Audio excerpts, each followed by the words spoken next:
Well, good morning, everyone. Welcome to another episode of Tea with Pastor B.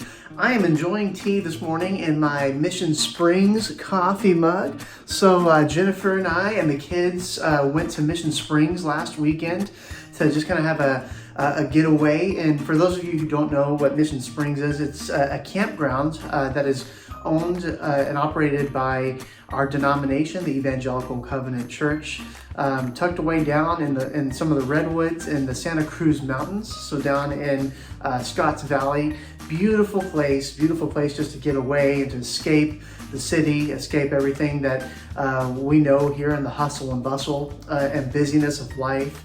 And so it was just an amazing time. We took the kids. It was our first actual getaway since the pandemic started. And so I know Chuck and the team down at Mission Springs, they've been doing a great job making sure the place has been maintained. They've kept everything clean in between different people that come in and out. But we went down and got a room at the lodge there and just decided, hey, let's take a weekend away and just spend some time with our family. So we spent a great amount of time just making memories. Took the kids to the beach. It was their first real good experience with the beach down in Santa Cruz. Went down to the boardwalk. Just got to do a lot of amazing things. So if you haven't had a chance to go to Mission Springs, as a member of our church, you can actually go and book or stay there. You can make your own little memory weekend getaway.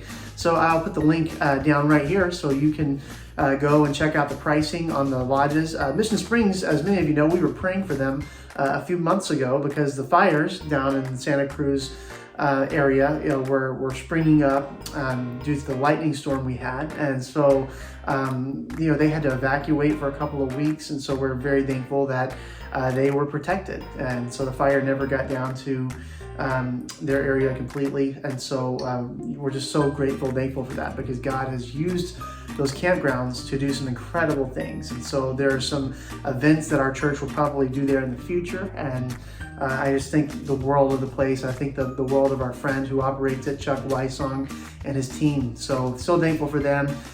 They gave me this mug so I can enjoy tea and give them a shout out. So hey, go spend some time at Mission Springs.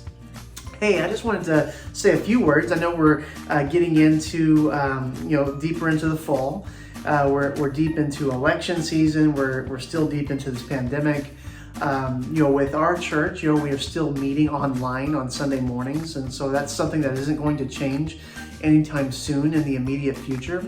And I know that we sometimes get screen fatigue. A lot of times, we spend all week, our kids are on their tablets or their computers all week for school right now. Maybe you, for your job, maybe you're spending a lot of time on video chats, video calls, because you're not doing in-person meetings. I know for me this week, I've had so many Zoom meetings. I've got this Zoom fatigue right now because I've spent so much time in front of the screen, just in different meetings I've had with people, different functions that I have to be at, or webinars. And so I know that sometimes when Sunday morning comes around, man, it drags. It's like, oh man, not another meeting on the screen. But I want to encourage you to continue to make Sunday morning your priority.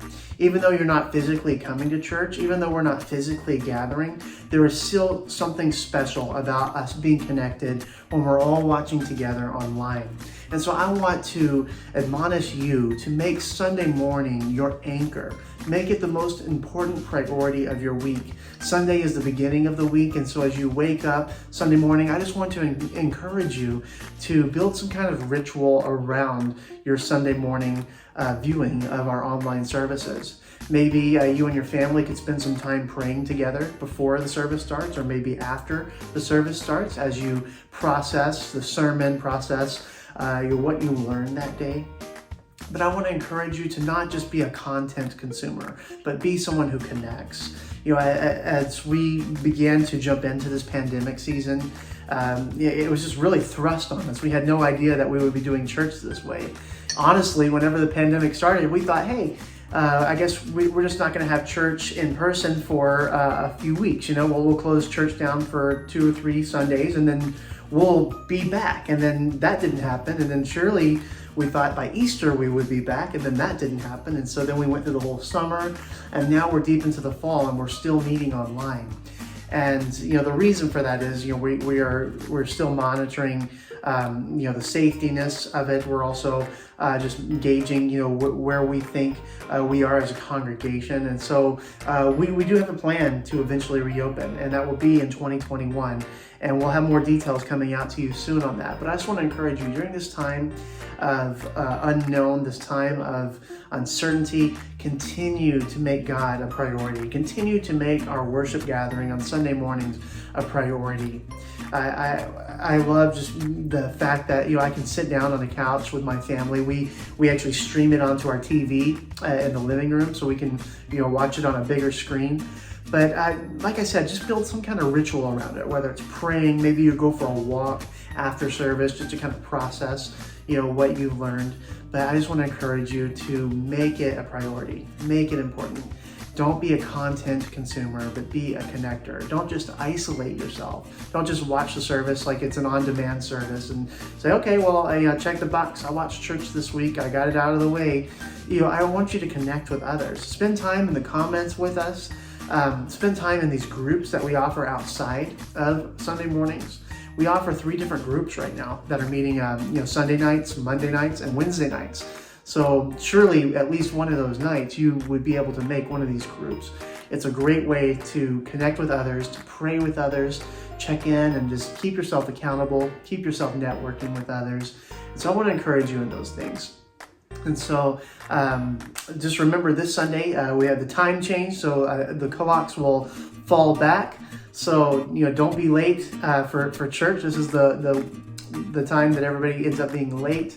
And so make sure that you set your clock back the night before. Most of the time we all use our phones anyways, and those do it automatically, so that makes it nice. But I just want to remind you of that, and I look forward to seeing you guys this Sunday as we finish up our series in the book of James, which is also hard to believe.